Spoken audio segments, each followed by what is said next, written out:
बड़ी खबर आपके सामने, जो कि मुंबई में रहने वाले लोग या फिर महाराष्ट्र के लोगों के लिए बड़ी महत्वपूर्ण है, क्योंकि एक लंबे अरसे के बाद 2 साल के बाद एकनाथ शिंदे की सरकार के मातहत अब दही हांडी बड़े पैमाने पर आज उसका आयोजन किया गया। लोगों ने इसका मजा भी उठाया और कुछ नए फैसले हैं जिन्हें आज लागू किया गया है। इस वजह से लोगों में जबरदस्त उत्साह है। 2 साल के बाद दही हांडी का ये उत्सव जो मनाया जा रहा है, आज गली गली में गोविंदा खास जोश में दिखाई दे रहे हैं। गोविंदाओं के इस उत्साह को शिंदे सरकार ने अब दुगना करने का फैसला किया है। शिंदे सरकार ने दही हांडी खेलने वाले गोविंदाओं को बड़ा तोहफा दिया है और साथ ही साथ उन्होंने ये कहा है कि दही हांडी को अब साहसी खेल का दर्जा दिया जाएगा। मुख्यमंत्री शिंदे ने यह घोषणा विधानसभा में की है। उन्होंने कहा है कि दही हांडी खेलने वाले लोगों को सरकारी नौकरी में 5% आरक्षण दिया जाएगा। दही हांडी को साहसी खेल का दर्जा दिया जाएगा। खो खो और कबड्डी की तरह दही हांडी को भी खेल का दर्जा दिया जाएगा और 5 लाख रुपए तक की मदद दी जाएगी। इस खेल में अगर कोई व्यक्ति गंभीर रूप से जख्मी हो जाता है तो उसे 7.5 लाख रुपए तक की मदद दी जाएगी। अगर किसी व्यक्ति की किसी भी वजह से मृत्यु हो जाती है तो 10 लाख रुपए तक का मुआवजा दिया जाएगा। गोविंदाओं के लिए यह बहुत बड़ी खबर है, क्योंकि बड़े पैमाने पर हर्षोल्लास के साथ गोविंदा बाहर निकलते हैं। दही हांडी का यह उत्सव लोगों के दिलों में घर कर जाता है।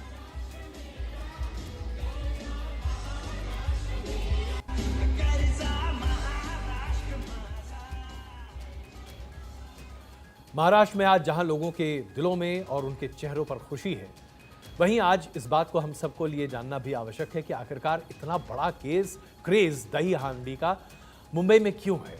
ये खेल जोखिम भरा जरूर है, लेकिन लोग इस खेल में बड़े पैमाने पर सामने आते हैं, सक्रिय होते हैं और हिस्सा भी लेते हैं। मुख्यमंत्री शिंदे ने इसी जोश को बनाए रखने के लिए इस खेल को एक मान्यता दी है। सबसे पहले दही हांडी का ये समारोह, ये खेल 1907 में शुरू हुआ, जहां इसे एक बड़े पैमाने पर जन समुदाय के लिए आयोजित किया गया। नवी मुंबई के पास घणसोली गांव में इसकी शुरुआत की गई थी। जन्माष्टमी के अगले दिन आमतौर पर दही हांडी का उत्सव मनाया जाता है और हांडी फोड़ी जाती है। हांडी फोड़ने का मकसद ये है कि लड़कियों की टोली आती है और उसके बाद बहुत ऊंचाई पर रखे दही हांडी को फोड़ती है। यह माना जाता है कि गोविंदा आते हैं और कृष्ण जी के स्वरूप दही हांडी का खेल खेला जाता है। तो जाहिर सी बात है, यह हमारे भारत की धरोहर है, हमारे इतिहास का एक बहुत अहम हिस्सा है और इस तरह की अवधारणा, इस तरह के खेल को प्रोत्साहित करना हम सबों का फर्ज भी बनता है। तो ये दही हांडी का खेल सिर्फ और सिर्फ हिंदुस्तान में ही नहीं, बल्कि अब तो विदेशों में भी मनाया जाता है। ये क्यों मनाया जाता है, जरा देखिए। श्री कृष्ण माना जाता है कि अपने दोस्तों के संग आते हैं। गोपियां उन्हें चुनौती देती हैं। गोपियां माखन खाने और तमाम हांडियों में चीज़ों को छिपाने की बात करती हैं।